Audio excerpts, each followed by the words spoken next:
Capítulo 2. Se recordará que vimos también unos versículos allí.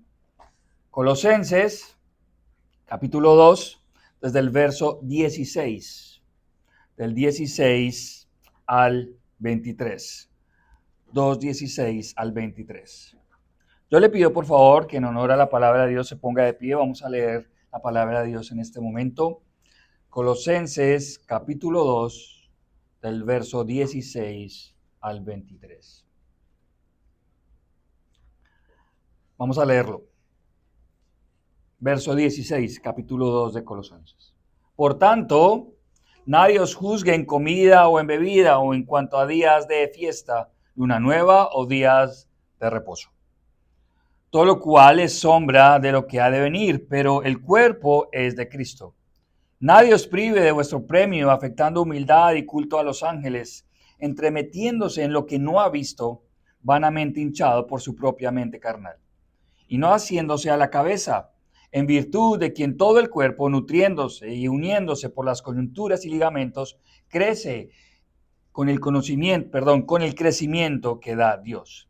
Pues si habéis muerto con Cristo en cuanto a los rudimentos del mundo, ¿por qué, como si vivieses en el mundo, os sometéis a preceptos tales como no manejes, ni gustes, ni aun toques, en conformidad a mandamientos y doctrinas de hombres, cosas que todas se destruyen con el uso?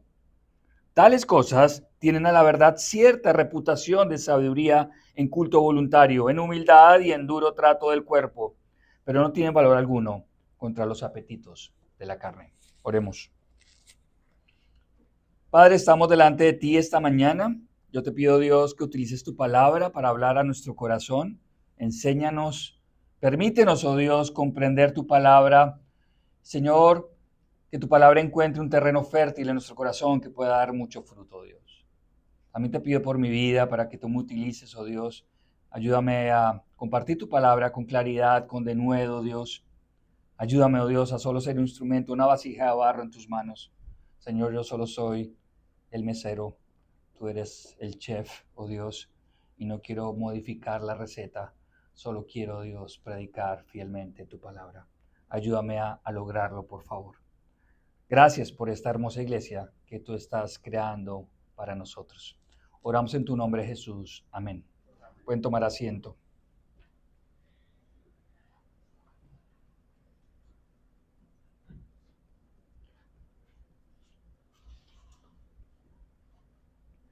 Bien.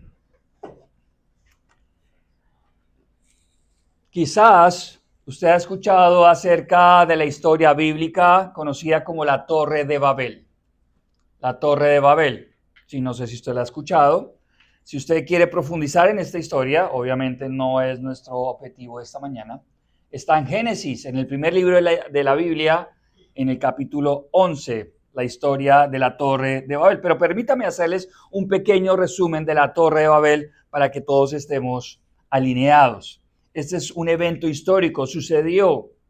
Si está en la Biblia, creemos que sucedió, es un evento histórico. Mucho después del diluvio, que también lo relata la Biblia, la humanidad continuaba hablando un solo idioma y decidió unirse, la humanidad, para construir una ciudad y una torre que llegara hasta el cielo. Una torre que llegara hasta el cielo.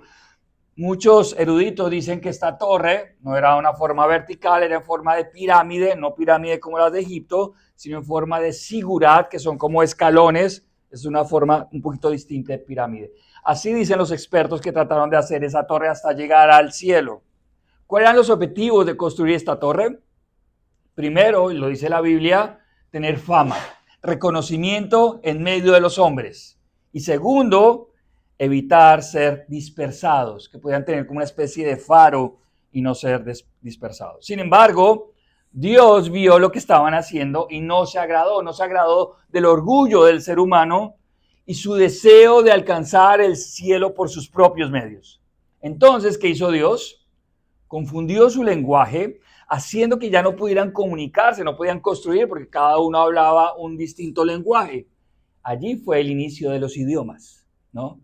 Si usted tiene problemas con el inglés y el español y todo eso, bueno, la Torre de Babel fue el culpable. Allí fue donde se iniciaron los idiomas.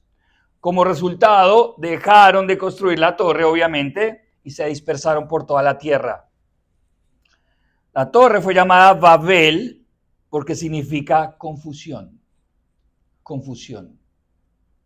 Allí Dios confundió el lenguaje de toda la humanidad. Para los eruditos, para las personas que han profundizado en el idioma original de la Biblia, estas fueron las primeras expresiones de la religión humana. De la religión humana. Un esfuerzo humano para llegar a Dios. Un esfuerzo humano para alcanzar el cielo. Para alcanzar con nuestras propias fuerzas al Dios eterno. Desde las reglas humanas, desde mi planeación, desde la planeación humana. Esto parece muy antiguo, la Torre de Babel parece muy antigua, pero ha estado presente en todas las generaciones de la humanidad. Me explico. Cada generación ha decidido buscar a Dios a su manera, creando religiones o deformaciones de lo que la Biblia enseña. Yo no sé si usted ha escuchado a las personas, bueno, yo sigo a Dios a mi manera. ¿Cierto? Bueno, usted más o menos tiene el mismo prototipo de la Torre de Babel. ¿Por qué? Porque no podemos seguir a Dios a nuestra manera. ¿A cuál manera debemos seguirle? A su manera, no a mi manera. Porque entonces habría 1000 maneras. Imagínese si usted llega al empleo y llega y le dice al jefe, ¿sabe qué? Usted está equivocado. Yo creo que las hamburguesas se deben hacer así, ¿no? O si usted está en Chick-fil-A, ¿no? Y entonces, no, usted dice, no, el pollo se debe hacer así, la fórmula debe ser esta. No, usted no hace eso. Usted llega y se sujeta al jefe, ¿cierto? Como se hacen las cosas.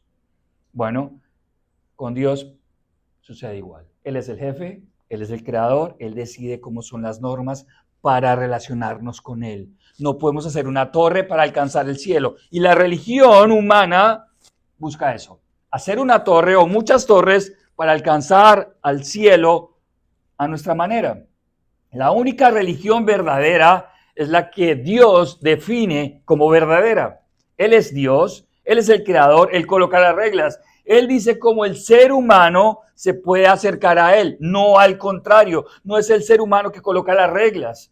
No es el ser humano que decide construir una torre o un puente para alcanzar a Dios o cualquier beneficio divino. Es Dios que escribió el manual. Este es el manual para alcanzar a Dios. Esa es la manera de Dios. Y el texto bíblico de Colosenses que vamos a estudiar esta mañana, en la carta de Colosenses, en el libro de Colosenses, tiene que ver con esto. Colosenses 2, 16 al 23. Yo le pido que usted tenga el texto ahí a la mano. La idea es que usted lea y pueda comprobar si yo lo estoy haciendo a la manera de Dios o a la manera humana. El título de la predicación de hoy es El engaño de la religión humana. El engaño de la religión humana. Ese es el título de la predicación de hoy. La religión creada por el hombre, por la humanidad, pretende algo, pero ¿sabe qué? No lo logra. Incluso hace totalmente lo contrario. La religión humana pretende llegar a Dios, pero lo que hace es alejarlo de Dios. Eso es lo que hace la religión humana. ¿A qué me refiero? Supuestamente los postulados de la religión humana buscan acercar al hombre a Dios, pero lo único que hace es alejarlo, confundir el camino, exaltar la propia sabiduría humana y no la de Dios. Vamos a ver en este texto bíblico dos efectos totalmente negativos de la religión humana. Dos efectos. O sea, cuando me refiero a religión humana es la que el hombre está creando, la que ha creado. Esos son dos efectos que suceden en la vida de aquellos que siguen la religión humana. Esta sección, si usted lo ve, si usted ve su Biblia, comienza con un conector. Mire su Biblia, por favor. Verso 16. ¿Cuál es la primera palabra allí en el verso 16? ¿Alguien? Por tanto. Si usted estuvo en la predicación del domingo pasado, usted recordará que en Cristo estamos completos. ¿Recuerda? En Cristo estamos completos, plenos.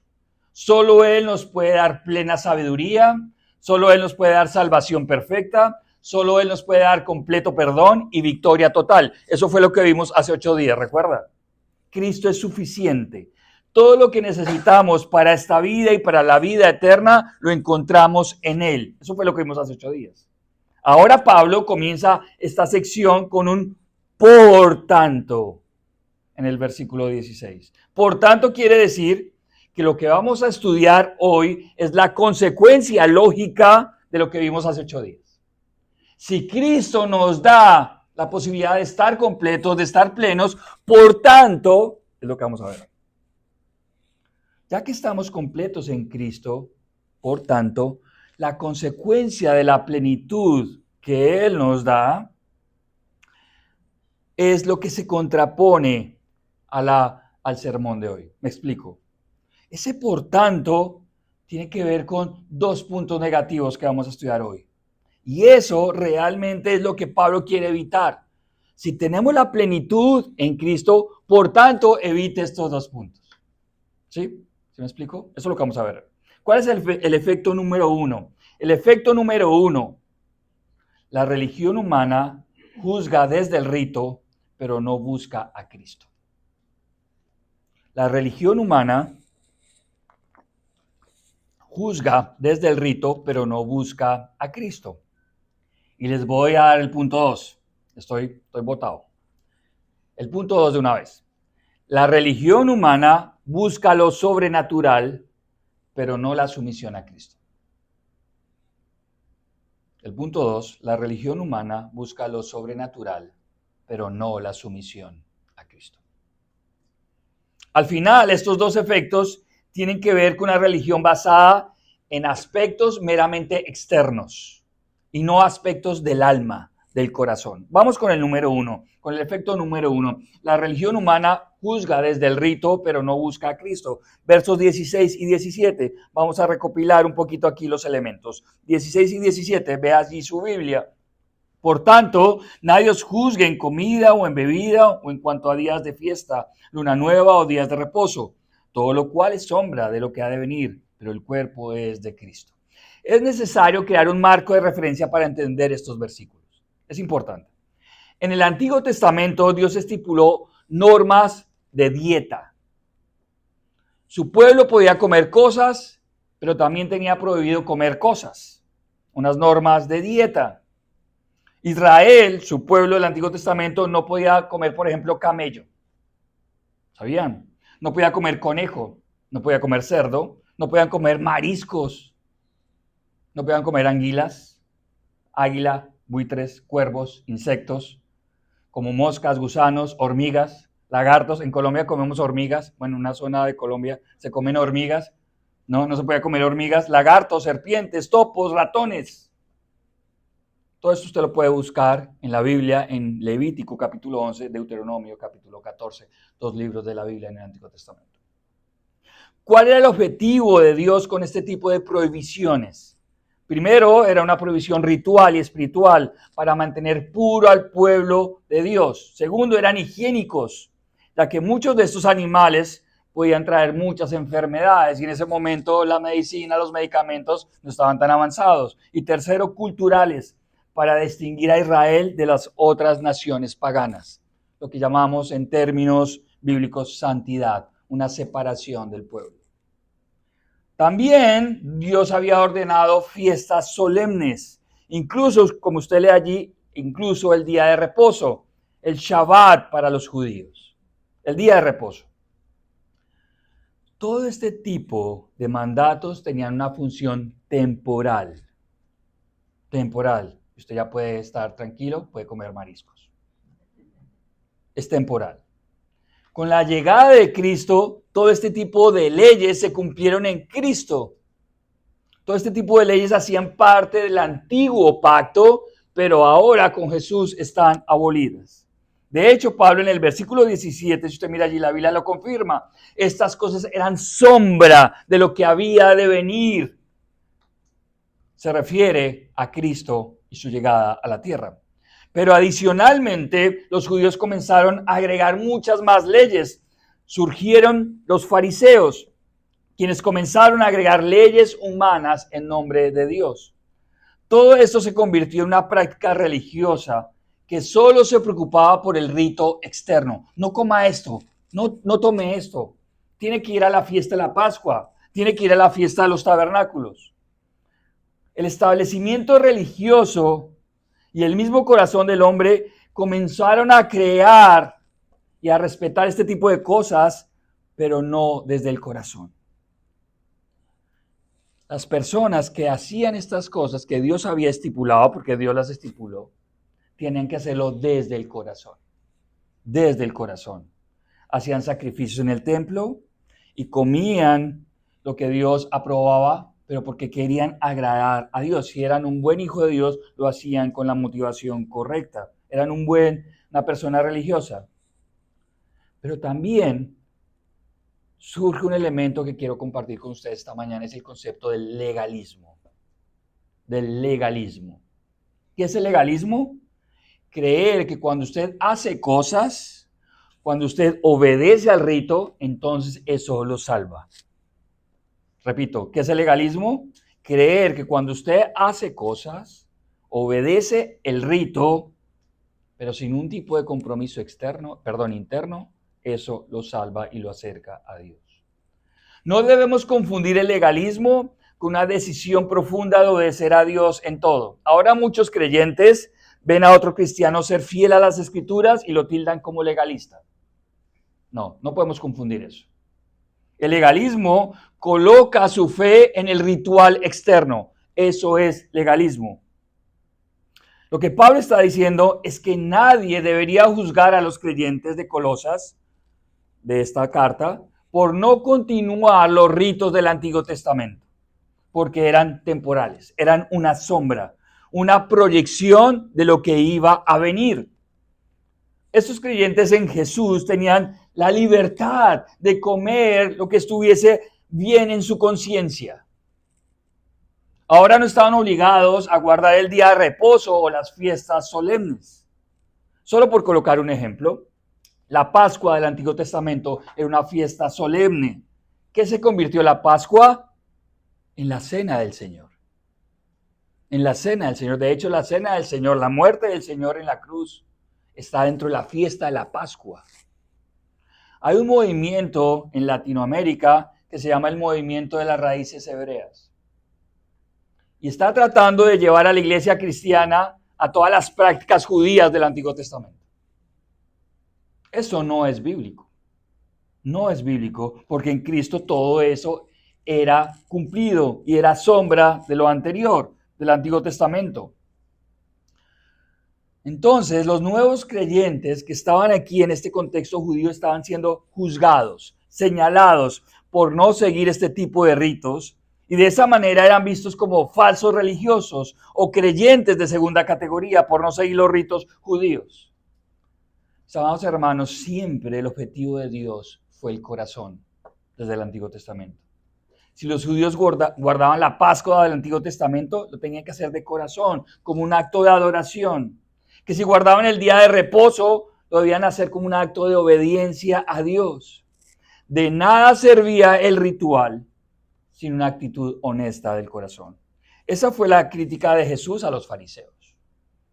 El grupo religioso más radical que se jactaba de ser más santo y estar más apegado a las tradiciones judías. De hecho, fariseo quiere decir apartado.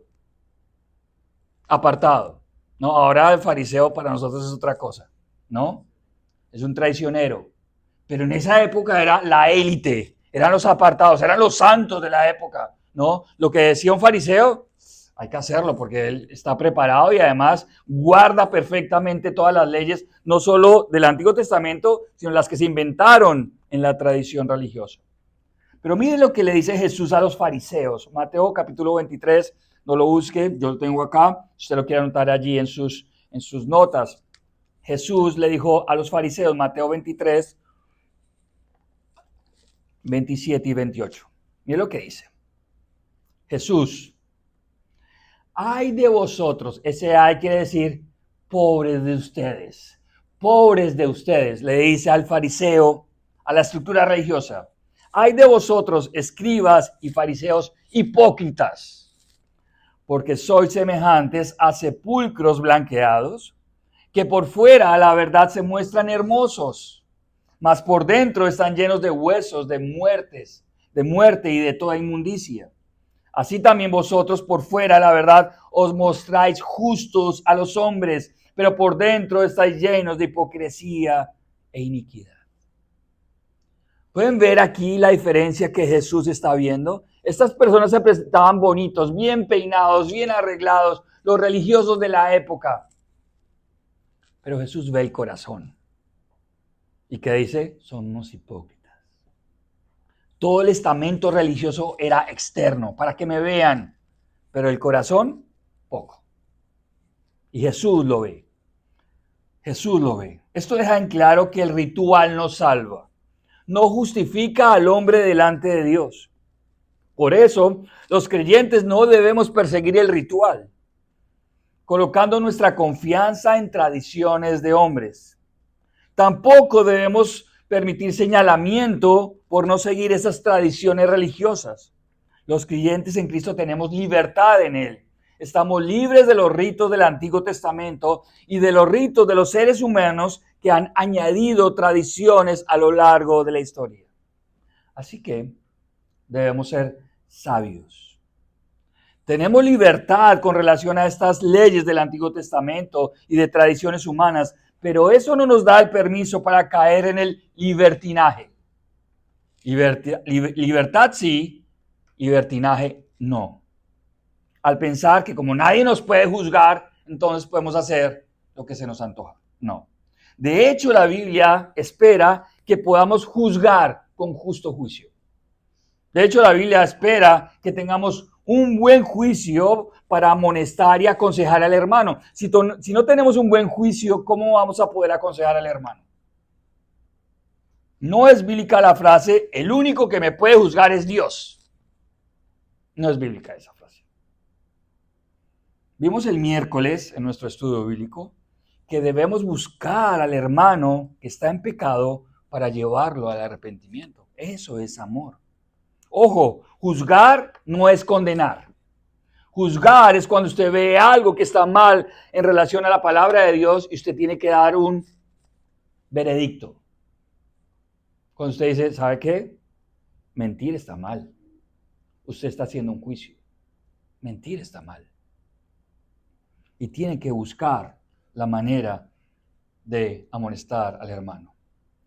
Pablo dice, nadie los juzgue en términos del rito religioso que ya no era válido, pero no menciona otras áreas de la vida espiritual, lo cual implica que en otras áreas de la vida, como el pecado, necesitamos el juicio amoroso de los hermanos a la luz de la Biblia. No de una opinión personal, no porque me cayó mal, no, a la luz de la Biblia. Ya no estamos bajo la ley de la dieta del Antiguo Testamento o de las fiestas solemnes del Antiguo Testamento, pero tampoco estamos bajo la tradición religiosa que ha sido impuesta por el ser humano a través de los siglos. Recuerdo que cuando yo era niño, hace poco, el tema de comer carne en Semana Santa era algo muy serio en nuestra tradición religiosa. Comer carne en Semana Santa era terrible. Y nos decían que el que comía carne en Semana Santa le pasaba algo, le salía un salpullido, una enfermedad, o le salían escamas, o qué sé yo. Y cosas más que quizás usted conoce cuando usted comía carne en Semana Santa. O que si repetíamos 20 veces una oración, íbamos a ser perdonados. Practicar ejercicios religiosos sin honestidad del corazón no salva, no te acerca a Dios. Ahora estamos bajo la ley de Cristo, una libertad que nos permite seguirle en amor. ¿Aún tenemos prácticas religiosas hoy en día? Sí, sí las tenemos hoy en día. Lo que debemos hacer es estudiar la Biblia para saber cuáles son y hacerlas de corazón, no como un rito religioso externo que busca una imagen externa para que los demás me vean como buena persona o buen religioso o buen cristiano, sino una relación honesta con el Señor, incluso desde lo privado. La religión creada por el hombre no salva. Está fundamentada en el rito externo, pero no en la transformación del corazón. En cambio, seguir a Jesús te da la libertad de la esclavitud, de seguir una serie de reglas religiosas creadas por el hombre que solo te hacen pensar en la esclavitud del pecado y en la esclavitud de la tradición. Por eso Pablo, si usted mira allí su Biblia en Colosenses, por eso Pablo, al final de nuestro texto, en el verso 23, mire allí su Biblia, verso 23, dice que tales cosas tienen reputación religiosa, pero no sirven para transformar nuestra tendencia pecaminosa, el corazón del hombre. Mire lo que dice el 23. Tales cosas tienen la verdad cierta reputación de sabiduría en culto voluntario, o en otras palabras, religión. En humildad, las personas que parecen humildes y tratan duro el cuerpo. Pero ¿qué dice? No tienen valor alguno contra los apetitos de la carne. ¿Qué quiere decir eso? No transforman el corazón. No transforman el corazón. Esto nos lleva al segundo efecto de la religión humana, el segundo efecto negativo de la religión humana. Y el efecto número 2 es la religión humana busca lo sobrenatural, pero no sumisión a Cristo. Mira lo que dice el verso 18 y 19. Leamos el verso 18 y 19.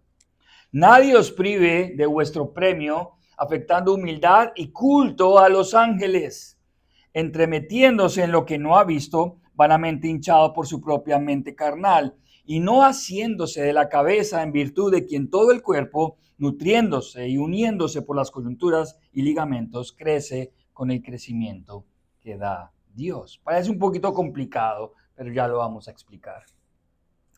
Si en el primer punto que vimos, la religión humana busca el legalismo, en el segundo punto que estamos a punto de ver, la religión humana busca el misticismo. El misticismo. De nuevo Pablo comienza diciendo que nadie les quite. Si usted ve, hay una repetición. En el 16 dice, nadie los juzgue. Ahora dice en el 18, nadie les quite, nadie les prive de vuestro premio. Pablo comienza con esta frase, que nadie los defraude, es el término más exacto en griego, del premio. ¿Y cuál es el premio? Es Cristo el premio. Cristo el premio. ¿Cómo lo pueden hacer? Con una falsa humildad que busca culto a los ángeles, a seres espirituales, buscando temas que no comprenden, dice Pablo, buscando visiones sobrenaturales que solo inflaman su mente carnal, o sea, su orgullo espiritual. Esto es algo tan claro en nuestros días como en aquellos días.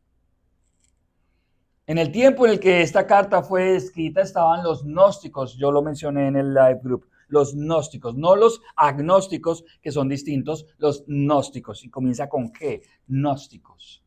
Quienes creían que que algunos hombres tenían la capacidad para llegar a un conocimiento elevado, eran los iluminados, lo que ellos llamaban la gnosis con G, que solo algunos podían alcanzar. De esa supuesta revelación espiritual surgieron sectas como el ascetismo, que después llevó a la vida monacal de los monasterios. En cada era, el hombre ha buscado una experiencia sobrenatural en sí misma. ¿Y saben qué? No a Dios. Buscan la experiencia, pero no a Dios. Esto los ha llevado a supuestas revelaciones divinas o angelicales. Dos grandes movimientos que conocemos vienen de estas supuestas revelaciones de ángeles: los mormones y el Islam. Estas dos grandes religiones nacieron porque supuestamente vino un ángel y le reveló una nueva verdad.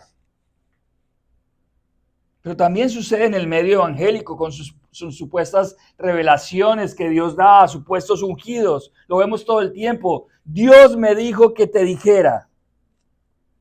Eso no es bíblico. Esta semana vi un video muy triste, de alguien que se hace llamar pastor y le dice a una persona en la tarima de la iglesia, en un video, está en internet delante de todos, que Dios le había hablado la noche anterior al pastor, porque un hombre se iba a acercar a la tarima para darle su terreno a la iglesia. y que Dios lo iba a recompensar con el 400%. Esa fue la revelación que tuvo el pastor la noche anterior. Y ahora en el video está el Señor, una persona muy humilde, el pastor, y lo presiona de una manera tan fuerte y decirle, ¿vas a dar tu terreno hoy? ¿Vas a darlo para que Dios te bendiga o no lo vas a dar? Y te vas a perder toda la bendición del Señor. ¿Qué dice el Señor, el personaje? Sí, lo quiero dar. Porque supuestamente Dios le dijo a este pastor la noche anterior. Estas personas, lamentablemente, son ingenuas y siguen este tipo de liderazgo manipulador porque van detrás de algo sobrenatural. Persiguen que caiga un rocío dorado los domingos o que le digan su pasado como un acto de adivinación. Lamentablemente tenemos para todos los gustos y sabores hoy en día.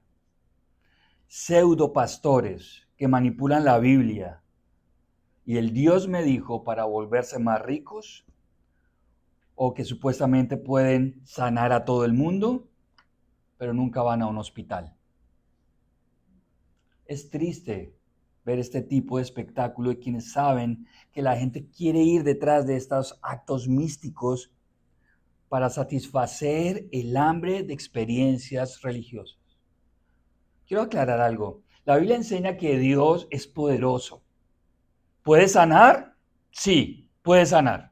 ¿Es el mismo de ayer, de hoy, por los siglos? Sí. ¿Y lo puede hacer de manera milagrosa? Sí. Pero no a través de hombres que quieren supuestamente controlar lo que no pueden comprender. Y lo que pasó en Hechos capítulo 8, si quieren anotar esta cita, es bien interesante. Hechos capítulo 8, verso 9, la historia de Simón. De hecho, esa palabra arroja una palabra en teología que se llama la simonía. La simonía es pedir dinero por bendiciones espirituales. No sé si usted ha escuchado esta historia de Hechos capítulo 8, versículo 9. Pero había un hombre llamado Simón que antes ejercía la magia en aquella ciudad. Imagínense el personaje.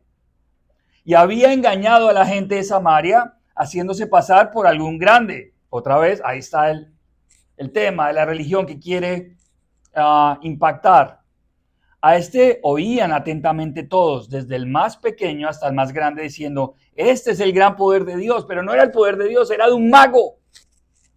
Y le estaban atentos porque con sus artes mágicas les había engañado durante mucho tiempo. Eso está en la Biblia, lo que estoy leyendo. Verso 18, un salto allí. Cuando vio Simón que por la imposición de las manos de los apóstoles se daba el Espíritu Santo, ¿qué hizo? Les ofreció dinero.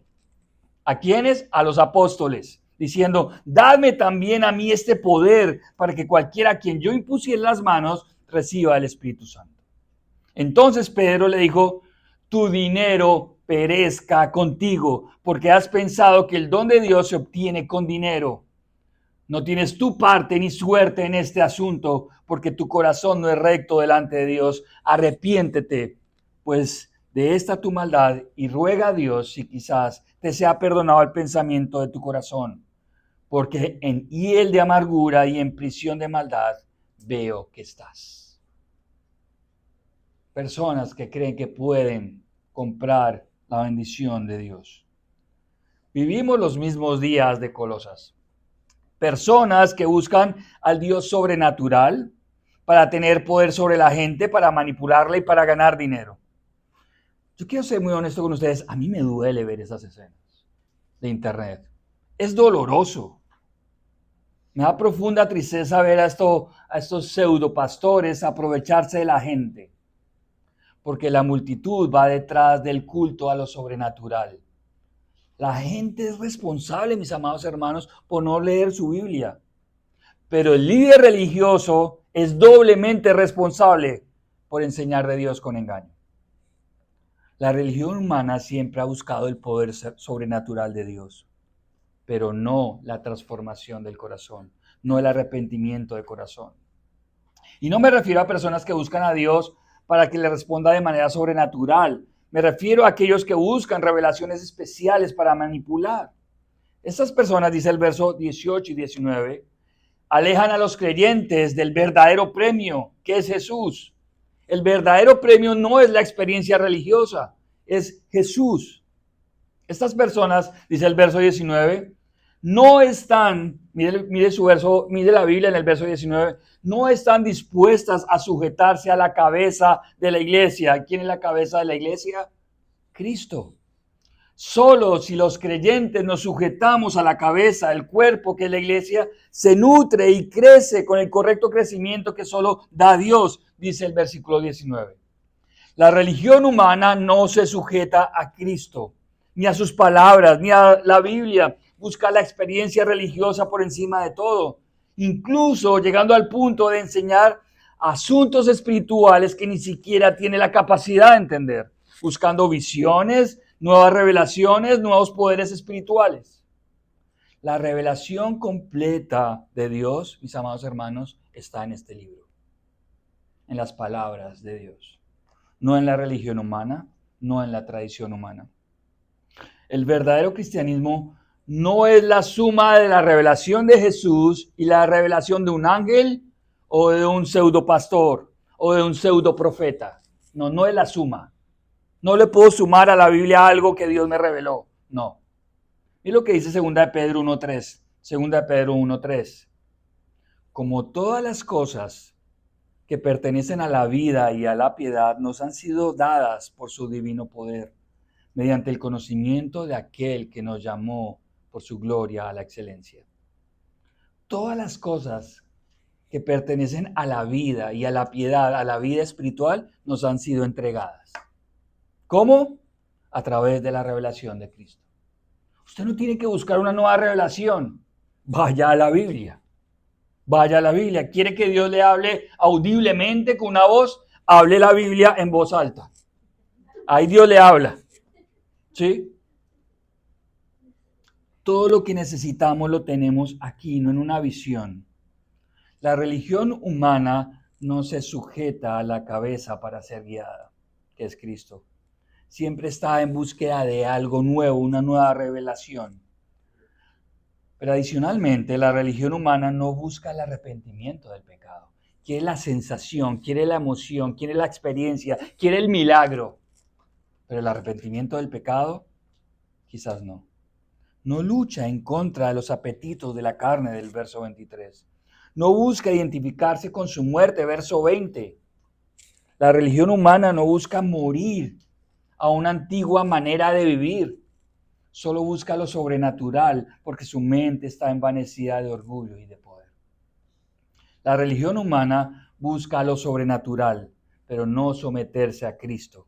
Es por eso que Pablo dice que aquellos que han muerto con Cristo, en otras palabras, que se han arrepentido y han muerto a su antigua manera de vivir, no pueden volver a ser esclavos a la tradición de la religión humana, que dice que todo está alrededor de no tocar, no comer, no hacer. Verso 21 y 22. No hay mejor resumen que el verso 23 para este tema. La religión humana puede crear cierta reputación, cierta fama, como los fariseos que tenían fama, ¿no? Porque se abstiene de cosas, porque lleva el cuerpo físico al sacrificio, como las personas que se flagelan en Semana Santa o hacen penitencias de rodillas en una montaña. Parecen buenos religiosos, pero solo están siguiendo tradiciones humanas. Pablo dice en el verso 23, parecen humildes, sabios, religiosos, pero no están enfocados en la raíz del problema. No busca el arrepentimiento honesto. Quiero dejarlos con algunos pensamientos prácticos. Cristo le ofrece una libertad sin igual. Una libertad que lo ha liberado de la esclavitud del pecado, sí, pero también de ritos sin sentido que no están en la Biblia. Lo animo a ser un creyente que se goza en la libertad que Dios le ha dado a través de Jesucristo. Dios nos ha dado la libertad del pecado. Si eres un creyente, si eres un discípulo de Jesús, eres libre. Gracias a Dios somos libres. Esto es una tremenda bendición que lo cambia todo. No coloque su confianza en los ritos, incluso en los ritos que enseña la Biblia. No coloque su confianza en venir a la iglesia. Entonces ya soy un buen cristiano porque vengo a la iglesia. o dar una ofrenda, o hacer un devocional todos los días. Y no me malentienda, estas cosas son buenas, son bíblicas, pero no salvan. Su fe debe estar en Cristo, en Jesús. Ame a Dios por lo que Él es. No ame a Dios por lo que le puede dar. Ámelo porque Él merece ser amado. Alábelo porque Él es digno. Sírvale porque es un deleite hacerlo. Dios es bondadoso y quiere bendecirlo y darle incluso más de lo que usted se imagina. Pero que su motivación no sea la bendición, sea Dios mismo. Tener una relación con Él.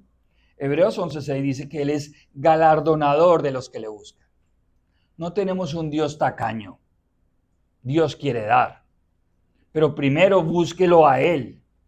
De hecho, la principal bendición que usted puede recibir de parte de Él es que usted tenga una relación con Él. Esa es la principal bendición. Ya, con eso ya está pago todo.